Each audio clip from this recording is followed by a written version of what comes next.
Good morning or good afternoon, depending on where you're located, and welcome to this webinar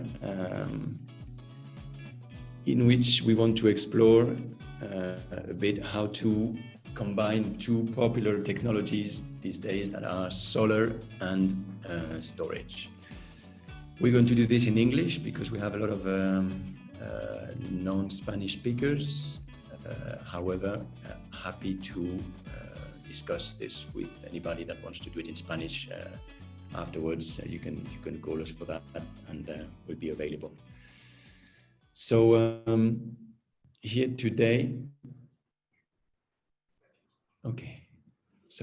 we are two presenting this webinar. Valentin Albinet, who is our head quant in Antuko, overseeing all the studies that we do in the different markets and all the quantitative components of the studies, and myself, I am the CEO of Antuko. And well, as I said, the objective is to have a look at these technologies. They're both very trendy. They're both very spoken about. A lot of numbers are heard about the amount of megawatts, the prices, and tenders in some countries where the combination has won some contracts.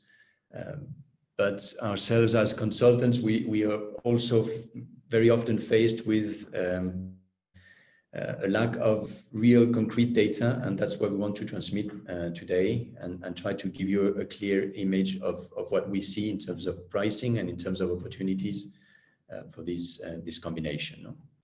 Just a very quick overview of Antuko. For those who don't know us, we're a quantitative consultant in the electricity markets.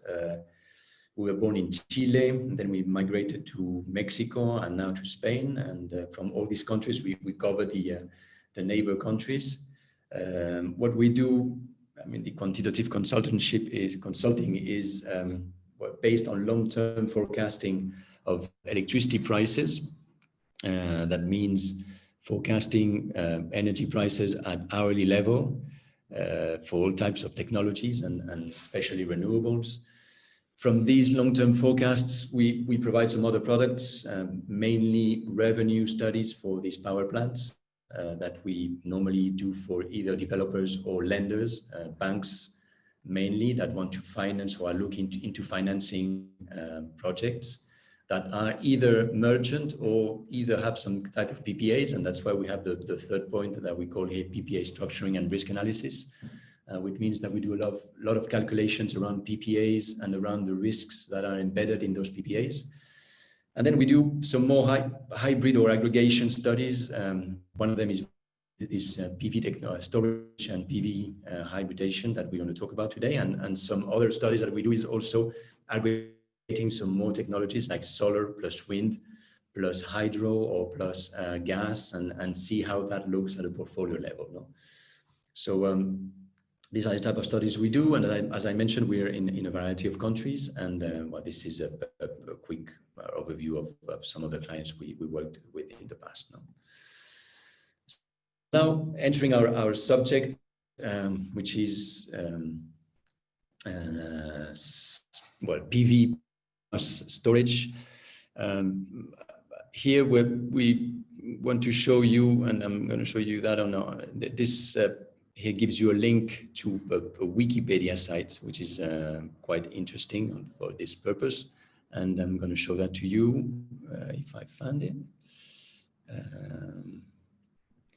It is on the other tab.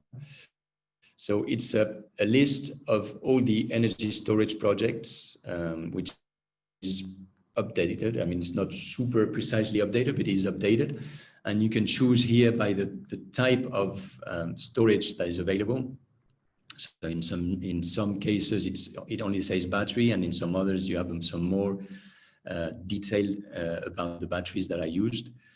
You can sort them by size as well, power capacity.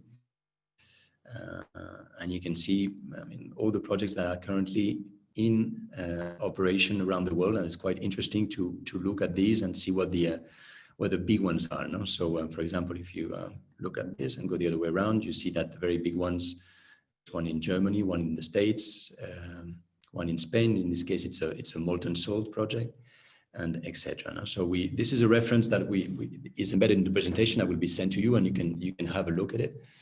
And it's quite interesting to have an idea of the current state of advancement of these projects these days. No? So now back to our presentation, and as an introduction, we're going to see some numbers that Valentin is going to introduce you. Oh, hello. Hello. So, sorry. So the important thing here, to have an idea of what we are talking about, there is a really huge rush on storage, which is shown here in this chart. Here you see the expected consumption of batteries. It means the new batteries which are going to be built and bought from consumers from now and for the next 5 years. And see here that most of it is going to be used for transportation, but a part of it is going to be used for grid energy storage directly. We are talking about 50 gigawatt hour for electricity storage, which is a lot for each year. In this case, this is not accumulated data. For each year, the new consumption of battery. So we are expecting a really huge rush on energy storage. And in order to, sorry.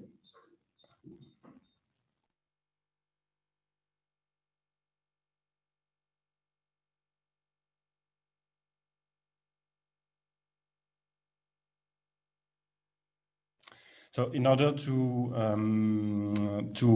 build that, right now there is almost no storage facility. There is almost no capacity for building this storage. If you have a look here, you have the lithium-ion battery cell production capacity in Europe. So here you have the few plants which are already working. You have this one from LG, about 15 gigawatt hour per year only. You have this other one of 2.5, if I remember well, so almost nothing. Actually, Tesla, when they opened their first gigafactory for storage, they multiplied by 2 the storage production capacity around the world. So it's important here to first understand that we are only at the beginning of this storage disruption, and it is going to be huge. In Europe, about 500 gigawatt hour per year of storage production is going to be ready within 4 years.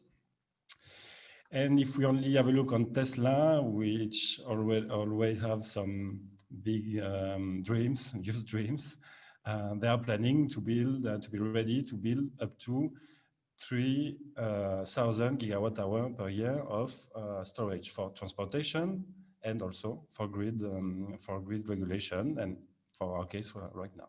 So it's going to be quite important, actually. So this is what awaits us. And now if we dive into what we're interested in this presentation, which is combining this storage with solar, and look at the storage business model by itself, we see that it has 2 main sources of income. No? One of these sources is the load shifting, which consists on obviously charging the battery when energy prices are expected to be low, and discharge the battery when these energy prices are expected to be higher. No? And thus for solar plants, try to avoid the rush hour, which is let's say the cannibalized hour, or the hour of the day where all the solar plants are producing, and thus in many markets prices are expected to collapse. No?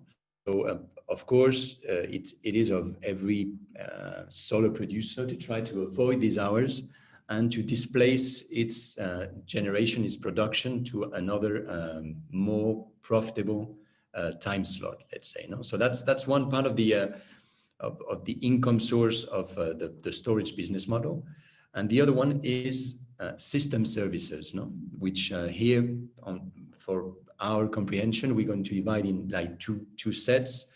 One would be capacity payments, i.e. payments that you receive just by the mere fact of existing. Your plant is built in a market that needs capacity at certain times of the day, and as such, the market authority or the independent system operator will pay you a capacity payment just for that presence. No? And there's a second type of system services, which we call the ancillary services, which are more, let's say, technical help or technical, help that these projects give to the system in terms of resources like first or secondary response resource to the system when the system needs like a voltage or a system adjustment. No, so this is payments that the projects will also receive, but depend on each market or each country regulation and maturity towards these types of payments. No, and that's what we're going to see next. So we're going to start with these system services or these capacity payments or ancillary services. No, they depend, as of today, completely on each market regulation and each country's or market's approach towards storage. No, in some countries, capacity payment, for example, exists for conventional technologies like coal plants or gas plants, but they don't exist for storage. No, in some other countries, they do exist for storage as well as for these other plants. No, and it's a bit the same thing for the ancillary services. No, so the way independent system operators remunerate or pay these services depends on their own regulation and their own approach towards these payments. So here in that little chart here, we tried to give you some examples. For example, for the case of Spain and Portugal, which are very local to us, capacity payments as so do not exist. I mean, the market operator doesn't pay any power plant just by the mere fact of existing. What you have in these countries is ancillary services that are auctioned or that are bid each day by the plants, and which price depends on the demand and offer of that particular day. No, and if you want to say something about this, Valentin. Yeah, so here the IPPs, the owners of the storage of the power plants, may optimize every day the use of their energy, and then they can choose to allocate a part of their energy to ancillary services. And for what we've seen and what is the tendency is that it's a really profitable way to sell their energy, because actually every conventional producer from hydro or most gas or coal plants is using that to optimize and increase their incomes, because only with daily markets they won't have enough income, or it's not actually the problem to have it enough high or not. It's mostly just a way to optimize and to increase it, because it's their goal, the goal of the operator actually. So for some other countries, for example, like Chile is a very interesting country in that aspect. In Chile, capacity payments do exist. Generators are paid for their existence on the market. So they receive a capacity payment, which is regulated, and it's well written and explained how your capacity will be recognized and paid. And then what Chile is also developing is an ancillary services, let's say tender, because Chile is not a big market as European markets are.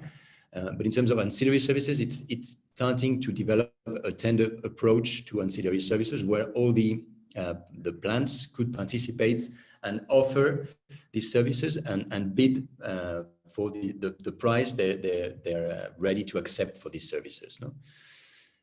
Mexico, for example, has capacity payments, but it's calculated ex post. I mean, it's calculated at the end of each year in a way, and represented by the hours of most of highest demand in the country. And it observes what technologies have been present during those hours, and it pays back those technologies. So it's like an ex post way of paying capacity, but it doesn't have any compensation for ancillary services for renewable technologies. No? So as you see, it really depends on which markets you are looking at. And it's also in constant evolution. I mean, independent system operators are very aware of the deployment and the push towards storage and batteries and its integration with renewables. And so they are actively looking at their approach towards this. And so the regulation is constantly changing. And it's changing in the conception, I mean, accepting or not accepting storage. And it's also changing in the way the formulas they're applying to the payment of either capacity or ancillary services. No? So it's very important to be, let's say, to constantly monitor what's happening in your home or domestic or market in order to understand what's the evolution of this type of payments. No? And then another interesting thing is, for example, for ancillary services and the example of Europe, as Valentin explained, in Spain or in Portugal, the ancillary services are offered by the plant owners every day in terms of capacity, how much capacity they're willing to offer, and also the price of these services. No? And so the value of these services is not fixed. It is going to depend on the demand and offer of ancillary services proponents for every day. No? And so we had the case that we observed very closely in Portugal, where we advised the client on the last tender, which allowed to combine PV and storage. And there we saw that the value of ancillary services decreased over time. If you want to mention something about it. Yes, here you see one of the ancillary services that you can offer in Portugal. This one is expressed in euro per megawatt and per hour, because here you are offering secondary bond capacity. So here, actually, you are offering part of your storage. You are letting it available for the TSO, and you are giving him, for example, half, a third, 2/3 of your storage available for consumption of any excess of energy or production in case of lack of energy. And what is quite interesting here you see the weighted average of this ancillary service price in Portugal for the last 6 years. And you can see that we experienced a huge decrease on that. So yes, there is a really strong cannibalization risk, but not only. In that case, there are many things to take into account to explain that.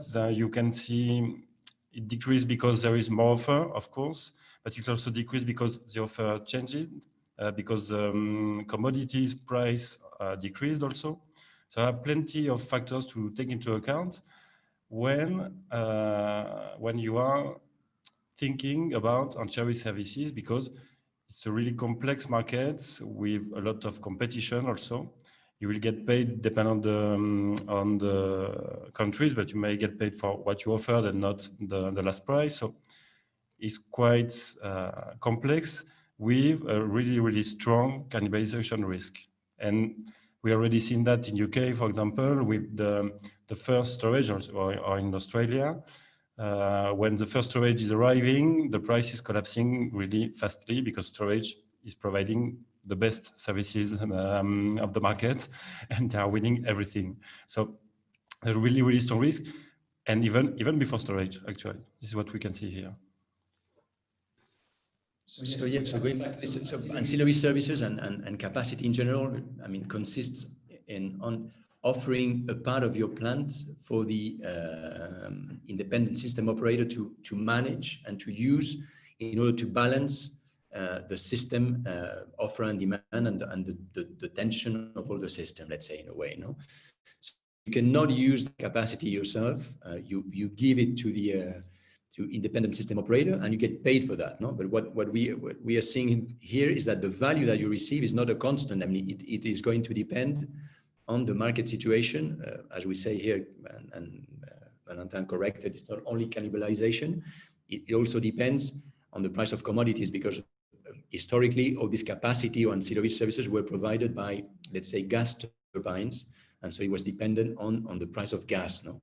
These days, as more, let's say, battery, lithium-ion battery are used, as an example, it's no longer dependent on commodity prices. So it's only dependent on the levelized cost of that technology.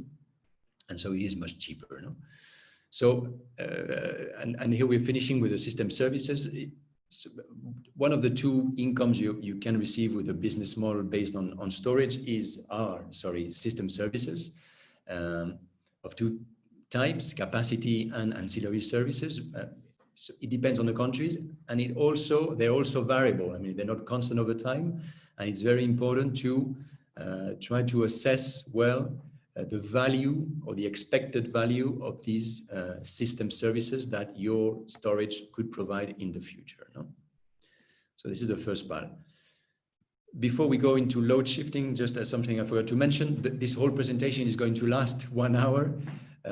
We hope to speak for, let's say, 45 to 50 minutes, and then we leave 10 minutes for the questions and answers that if you have, you can send to us via the Q&A button that you have, and we'll answer them at the end in an orderly fashion.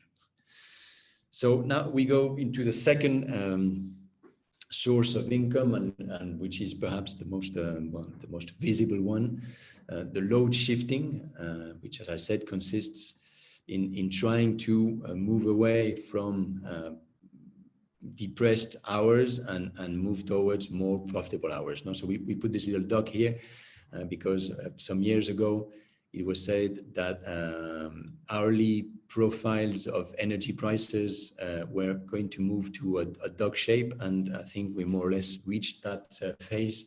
This is an example of a typical day in Spain, for example. So when we see we can have this duck shape already on the hourly profile of prices on the market. No?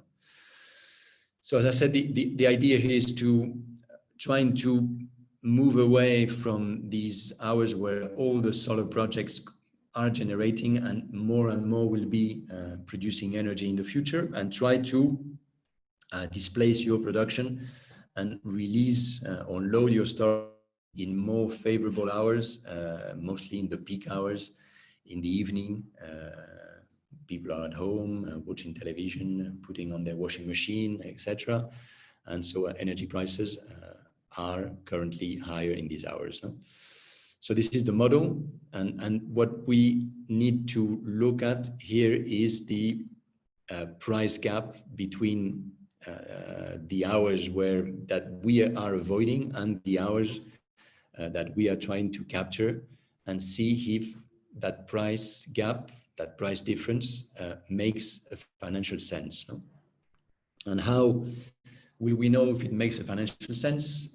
It will all depend, of course, on the price of the storage technology that we're going to use. No? So how much am I going to spend on my batteries on top of my capex investment on my PV plant? How much am I going to spend on the batteries?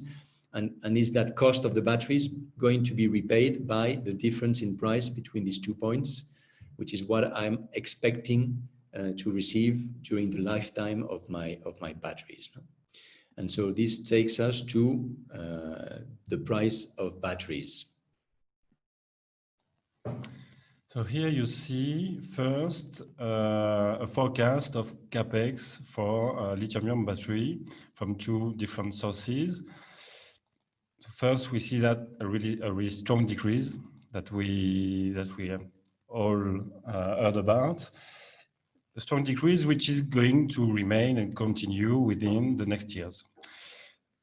First, once you have this capex data, depending on the size of your storage, you can apply different sizing, different conditions on your LCOS calculation.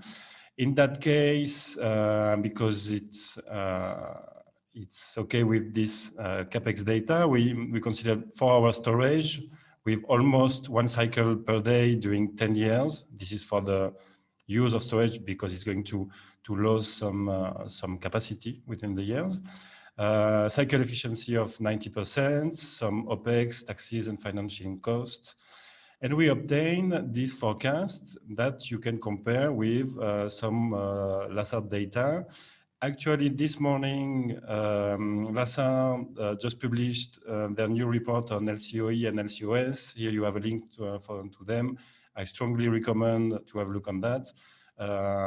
This is really reference information to have a good idea of the levelized cost of the energy, the levelized cost of storage for every technology on the market, with really good information, fully detailed. I really recommend a strong debut on that. And we just added today the data of the new LCOS analysis of LASAR. So right now we are moving between 132 to $245 per megawatt hour of LCOS cost. This means that to repay your storage, you have to earn an equivalent of 132 to $245 per megawatt hour, if you only consider storage. If we then add, if we consider that with a PV plant, it's a bit different. Solar PV is right now the cheapest source of energy. LASAR confirmed it with their last report. It's been published some days ago by the IEA. Here you see with more or less the same data and other data we have, forecast of PV plus 4-hour storage LCOE cost. And here the last data of LASAR that they published on their last 3 reports. So you can see that right now, this would be unused for peaking. This is compared in LASAR analysis to gas peaking, because with a PV plant plus 4-hour storage, you can perfectly shave all the peak of the grid. So you can do the more or less perfect load shifting, loading during the day, unloading for the night peak hours, and really have a role of a gas peaker, which is the common technology until now, which was used for the peaks of the demand. And now for that, we are moving between $80 per megawatt hour to $140 more or less, which is competitive with gas peaker. It's cheaper in some markets, or at the same price of gas peaker in others. So this is really right now one of the most cost-effective technology for peaking. And having a look at tomorrow, it's going to decrease. And within 2030, we are forecasting an average around $37-40 per megawatt hour, and up to $50 per megawatt hour. So it's going to be almost surely, it's hard to predict the future, but it should be below $50 per megawatt hour within 2030. So this is, in that case, for an hybrid plant of PV plus storage in that case. So this is the data that we need to assess in order to see if we can capture that value with the combination of solar and storage. No? So here again, this is the levelized cost of the energy produced with that PV plant plus storage, and that's what we foresee will be lower than $50 per megawatt hour in 2030 as an average. Of course, everything depends on well, and we'll see on your market and your location and your plant design, etc. We'll see that afterwards. No. So now, if we look at what is happening in different markets, this is the observed behavior of daily price profiles on the Spanish market over the last year. No? So what we have is here per month is an average day with the hours here, like from 0, 6, 12 to 24. And this would be like the daily profile for January, average in Spain. The daily profile for February, daily profile for March, etc. No?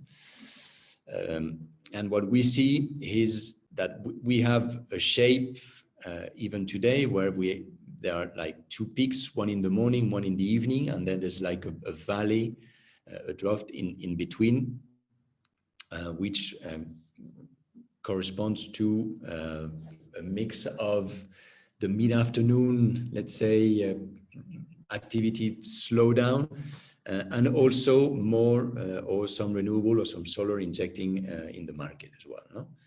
So what is interesting here to see is, of course, this is these are the hours where solar projects will be generating depending on the month. So you have more or less hours depending on the month of the year you are.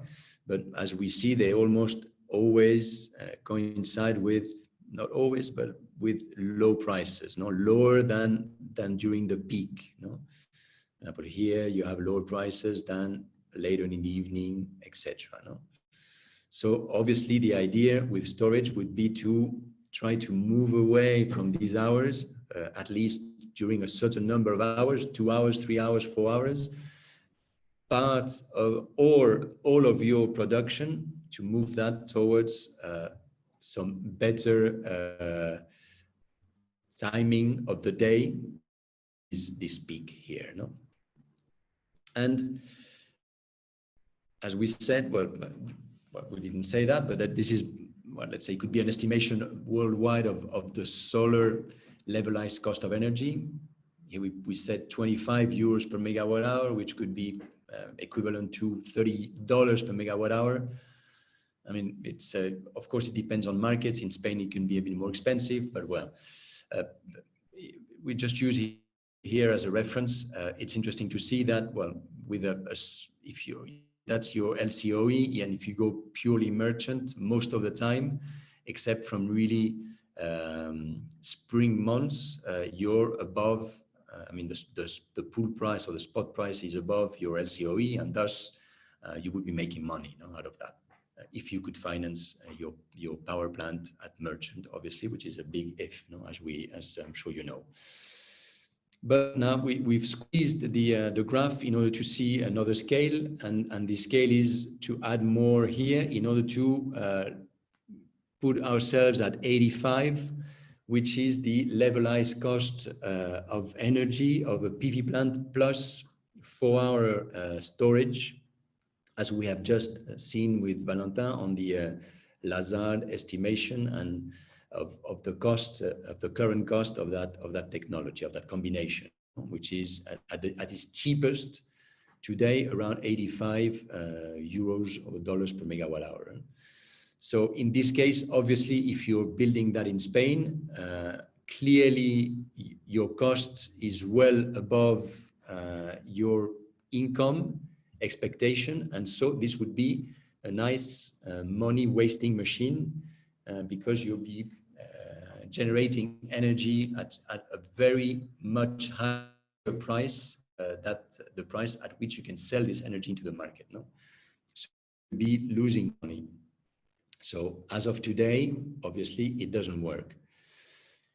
Now, on this graph here, what we are showing is our forecasts of these the price or the same hourly price profile of the Spanish spot electricity spot in 2030 on the different months. No, so here two things. One, the level of prices is higher.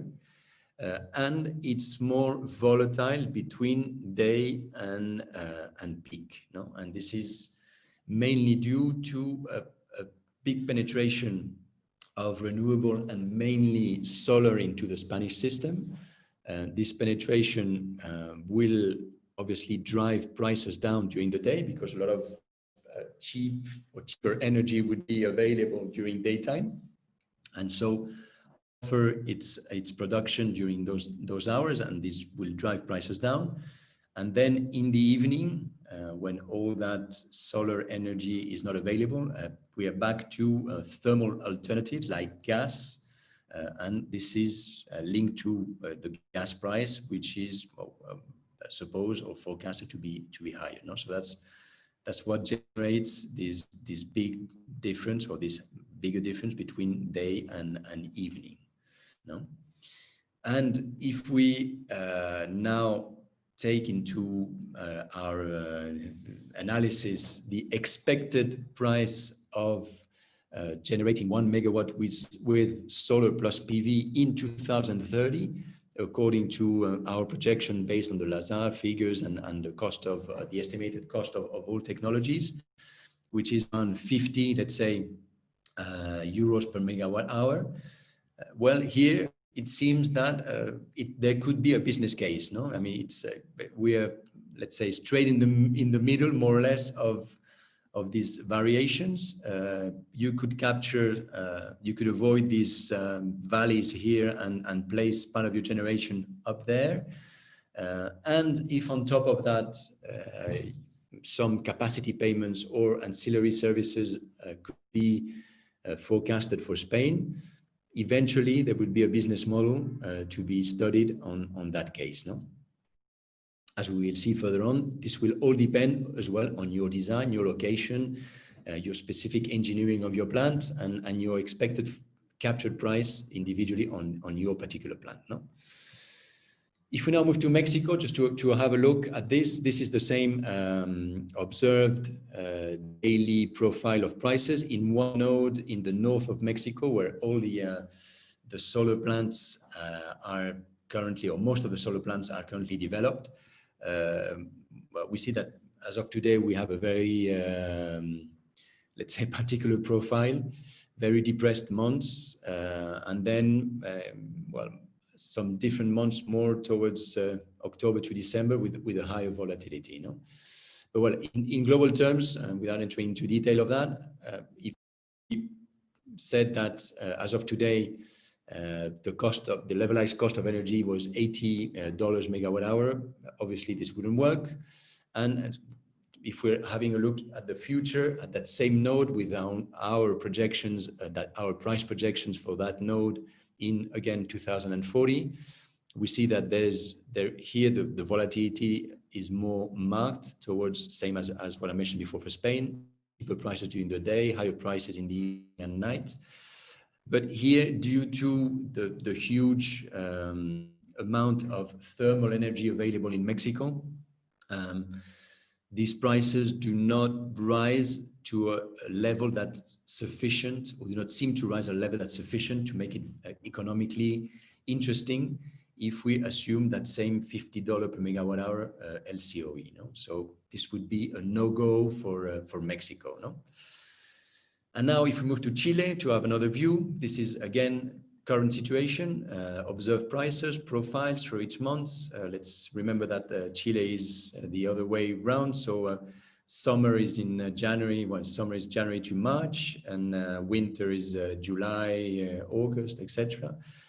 And this is a node again in the north of Chile, where most of the best irradiation for solar conditions for solar projects exists. Almost in the world, actually. We see that today we already have pretty significant spreads between day and night.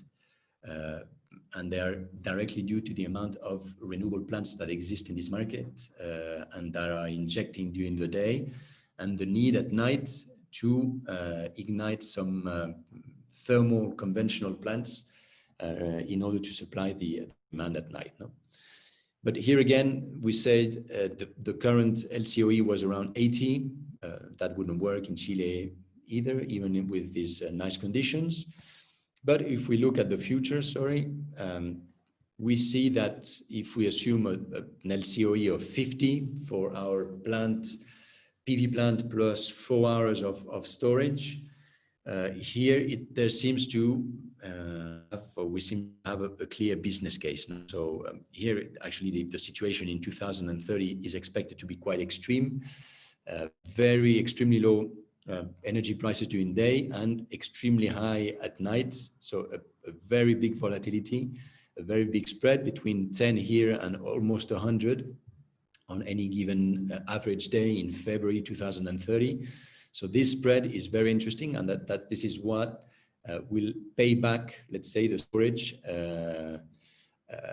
that we are planning to install on and combine with our solar plant. No? So here it seems that this combination of solar plus storage could work in the north of Chile by 2030. No?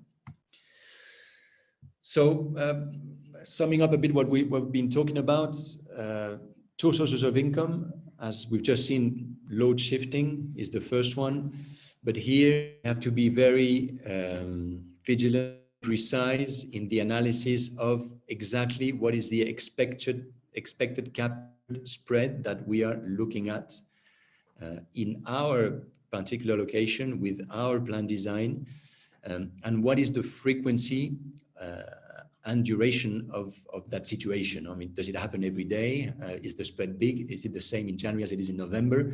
For how long does it last, etc. So to make the sizing of the design of that storage plus PV that we are going to look at. No? So it requires a very precise analysis of what we could do considering the market conditions. No? And then the other source of income that we saw earlier is again system services, and here we need to ask ourselves a couple of questions: do the capacity payment exist? Do the ancillary service payment exist?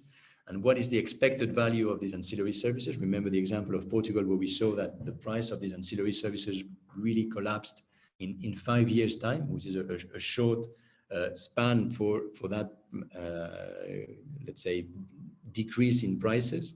And so here again, doing or trying to build this combination requires an optimization analysis and a deep analysis of what we expect to receive on the system service side. No? And the combination of these two is going to give us the global picture of, does it make sense, financial sense, to put some storage on top of this PV plant? No, I mean, what is the spread that I'm expecting? What are the ancillary services that I'm expecting? And what are the capacity payments? And so with all this, does it make financial sense? No? And it is also going to define the design of the case I'm going to build, and which is going to depend entirely on your project features. No? I mean, one case, we could have a project that is really based on a big, nice load shifting spread, as we saw in Chile. Okay, there's a nice spread to be captured. There's some maybe ancillary services and some capacity payments. So this is going to give me sizing one of batteries that I'm going to adapt to my PV plant.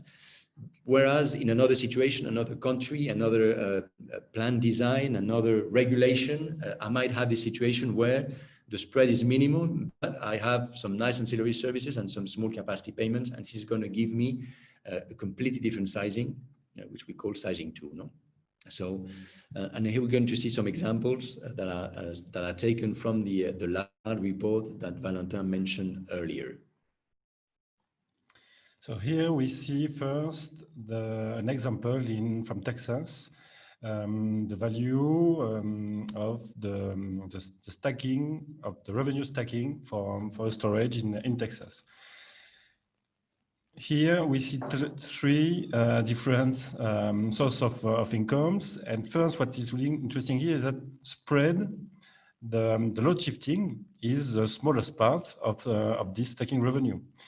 In Texas, if you build now a storage battery, it seems you are going to receive more incomes from ancillary services than energy arbitrage and than load shifting.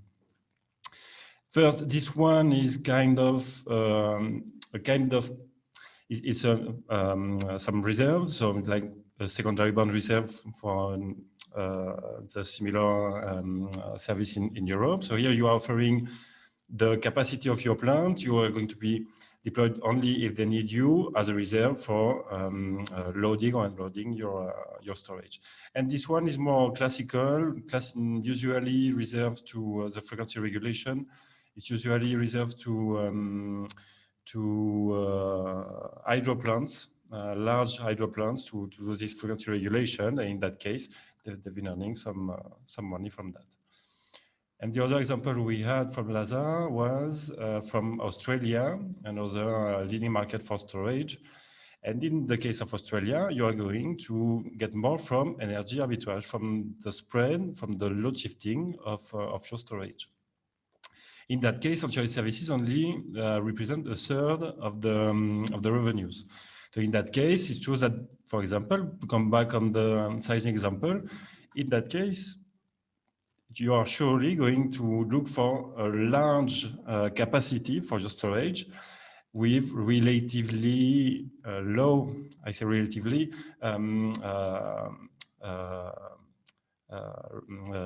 relatively low speed on the response. Sorry, for the frequency regulation and resource adequacy. This one, from my understanding, is like when you are covering the deviation from renewable energy. For example, if some plants are over generating or generating less than expected. So here we already seen from this morning report two really nice examples of revenue stacking for storage. And so again, what's interesting to see in these two examples is that it is exactly the same plant design. So what they take as in order to normalize results is a 50 megawatts PV plant plus 4 hours of storage, i.e. a 200 megawatt hour battery. No? So it's exactly the same design in two different countries, so Texas and Australia. And so you see here how the revenue sources are completely different from one place to another. No? So that's what is very important, and the only let's say intake that you should remember from this presentation is that there's no fixed recipe for building PV plus storage, but it's really dependent on your country, your situation, your plant design, your production, your regulation, etc. And this is what is going to determine what the distribution of your income is going to be. No? So as time flies, we're going to go into conclusions. No? So first conclusion, and which is very important, is, and to link to what I've just said, in order to design or to think about combining solar and storage, it requires a dynamic monitoring of a lot of concepts.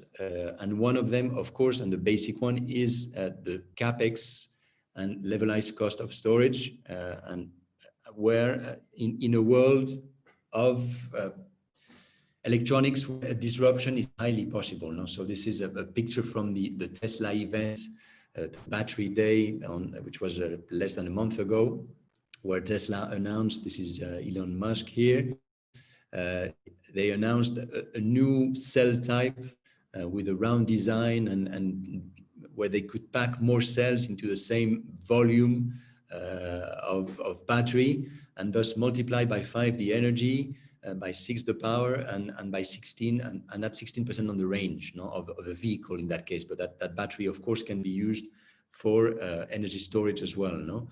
So if this battery happens, and as we all know, I mean, Tesla is very good in making announcements, and then well, the follow-up is not as smooth as it should be.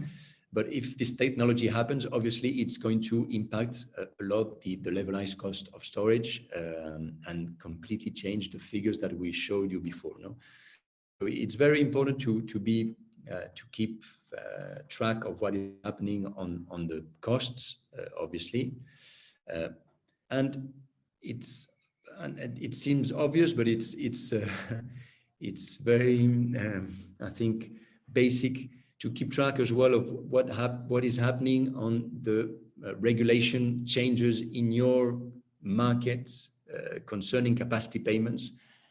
As we said, in Chile they do exist, in Spain they don't exist, but there are a lot of talks around capacity payments, because I mean a lot of plants, conventional, are being idle these days for long hours, or for a high percentage of hours in a year, expecting to be called only in certain peak moments, and they would love to receive some capacity payments for their presence on the market. No? So there's a lot of talk on that, and it's also boosted by storage and by batteries as well. No?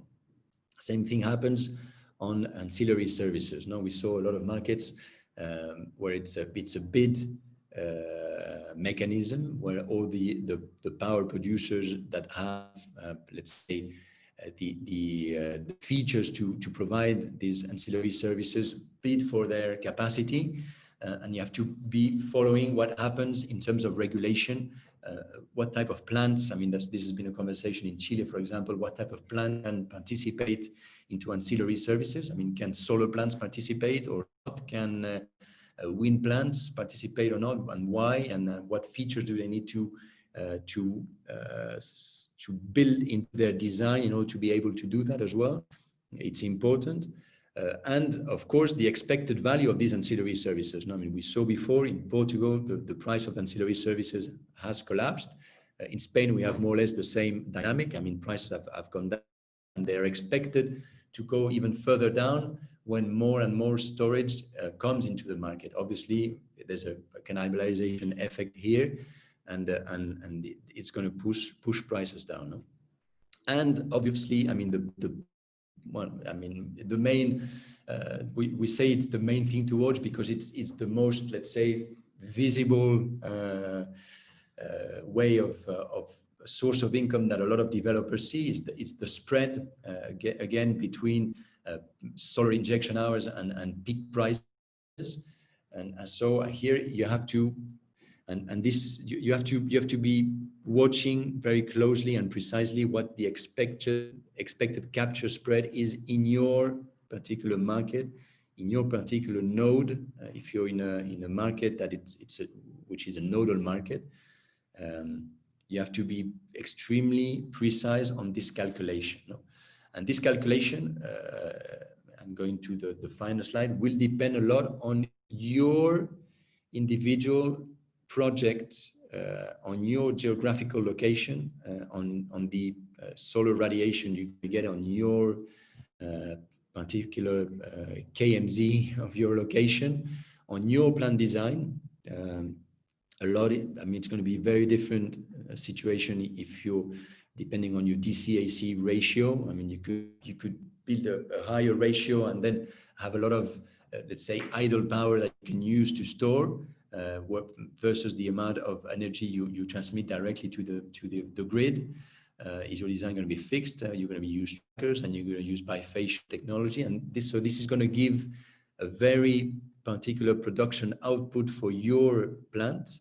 And so you're going to have a very particular and own and specific and only yours captured price for your plant. No? And this is this captured price that you're going to need to stress and test to see if you're able to gain financial sense by adding some storage to your design. No?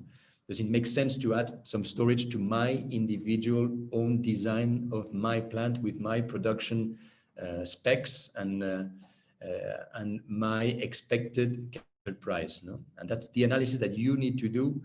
And of course, that we are happy as Antuko to help you with that. And that's what we've been doing for some of our clients in different countries. And as I said, the most recent one was in Portugal, and our client was awarded with more than 50% of the tender there.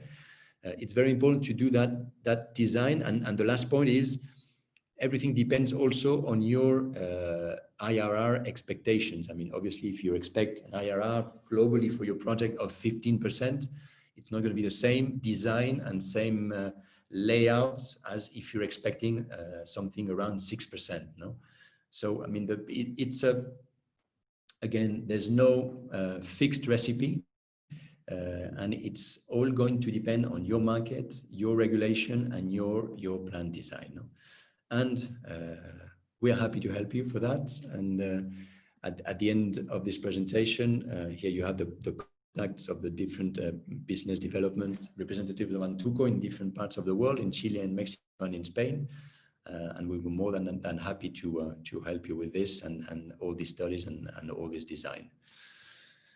So we reached the end of the presentation, and we're a bit late on the schedule. We're going to look at some of the questions. Valentin is going to sum up. Yes, to start, we have many questions. We won't answer the questions on specific question on each market. For that, please just contact us directly, and we will explain you and answer all the questions you have, because we have many questions, really specific questions on each market. The first one, which I think is really important to make clear, we've been asking if you can use the same battery to provide ancillary services and load shifting. Yes, you can use the same. What is important on the technical side is to have an idea and a more or less precise idea with the battery supplier of how you are going to use it. Because if you want to use it for ancillary services, you might need better power, better time response. If you want to use it for load shifting, the important thing will be the capacity. So in that case, you may think of a kind of hybrid battery with really fast response and high capacity. But actually, with the same unit, you can provide all the services once you pass all the tests of the TSO, of course. So first one, after we have all the... Yeah, but there's another question about regarding the price projections that we showed in this. Let's go back to, for example, here. All these forecasts that we show here, if they already incorporate, let's say, some storage penetration, or if this volatility between solar hours and peak hours will precisely disappear because of the batteries. No, so yeah, Valentin, you can answer this one if you. So yes, there are going to be a kind of cannibalization of storage. It means that once you are going to put some storage, you're going to lower the price on the peak hours here. So you're going to lower the price on peak hours and push up the price on daytime. But for example, in that case, we are already considering some storage, because for the case of Chile, there is a really huge need of storage. We are already forecasting a strong disruption of storage in Chile. I personally think it's going to be higher even than what we are forecasting. So yes, we are going to have a kind of cannibalization of storage, which is going to flatten the curve. But depending on the market design, and for the case of Chile, the proper design of the market in Chile is partly responsible of this strong spread within day and night. On the other hand, in Spain and Europe in general, the design of the markets, working with some offers, is naturally flattening the curve, just for the design. And of course, when we are going to have some battery, is going to be more flat, even directly. Another question for you, Nana.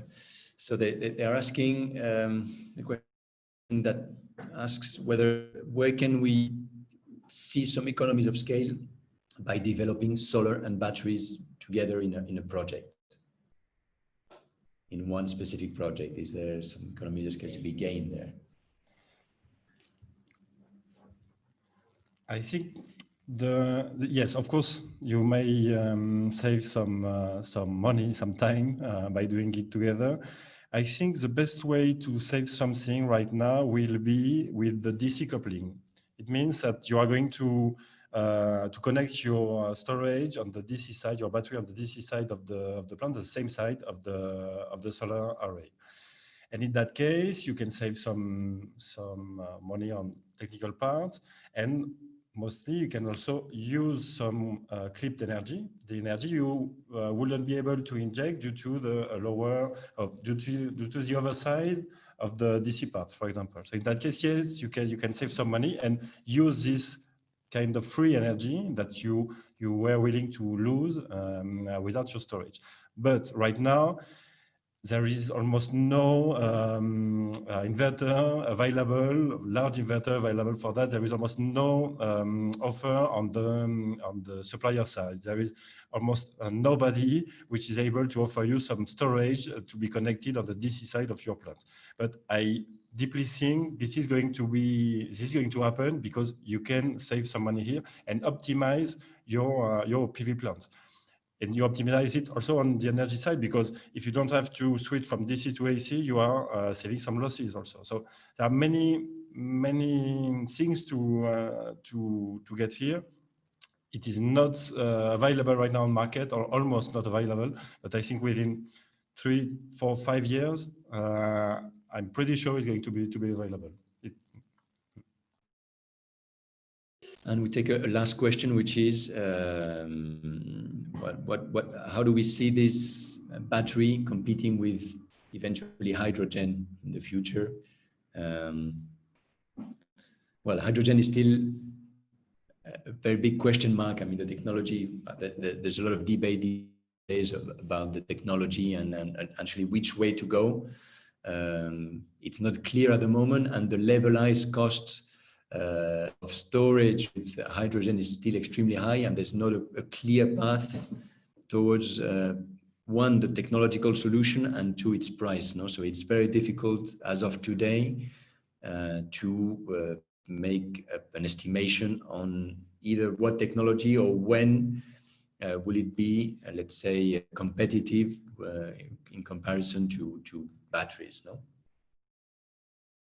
And also to add something with on what Olivier just said, for the H2, your purpose is different. With battery storage, you are going to load and unload every day. With hydrogen, the idea is to load for the seasonal intermittency, to load some energy during summer, for example, to use it during winter. It's quite expensive, so it's going to be subsidized most of the country right now, but it's totally needed in the grid. But battery and H2 are not competing on the same for the same services and the same way to use, because as I just said, you are going to use your gas. But it depends on, there are many ways to use it, but if you use it for power, you're going to use your gas, for example, during the week with no wind, or during the winter if you've been loading during summer. So it won't be the same use as battery for daily cycles, and storage for week, months, or season cycles. Well, I think we're going to stop here. We've exceeded our time already. Again, thanks. We hope this has been helpful for all of you. Again, the intake is that it's not an easy combination. There's no fixed recipe for that, and it really needs to be looked into detail for every single and particular case. And we're very happy to help. Please contact us if you have any need, or if you want to explore this further. And again, well, thanks. Para los que nos escuchaban, lo hemos hecho en inglés porque teníamos mucha gente no hispanohablante, pero encantados de volver a repetirlo o de hacerlo en castellano si lo desean. And thanks again, and well, see you soon, we hope. Thank you.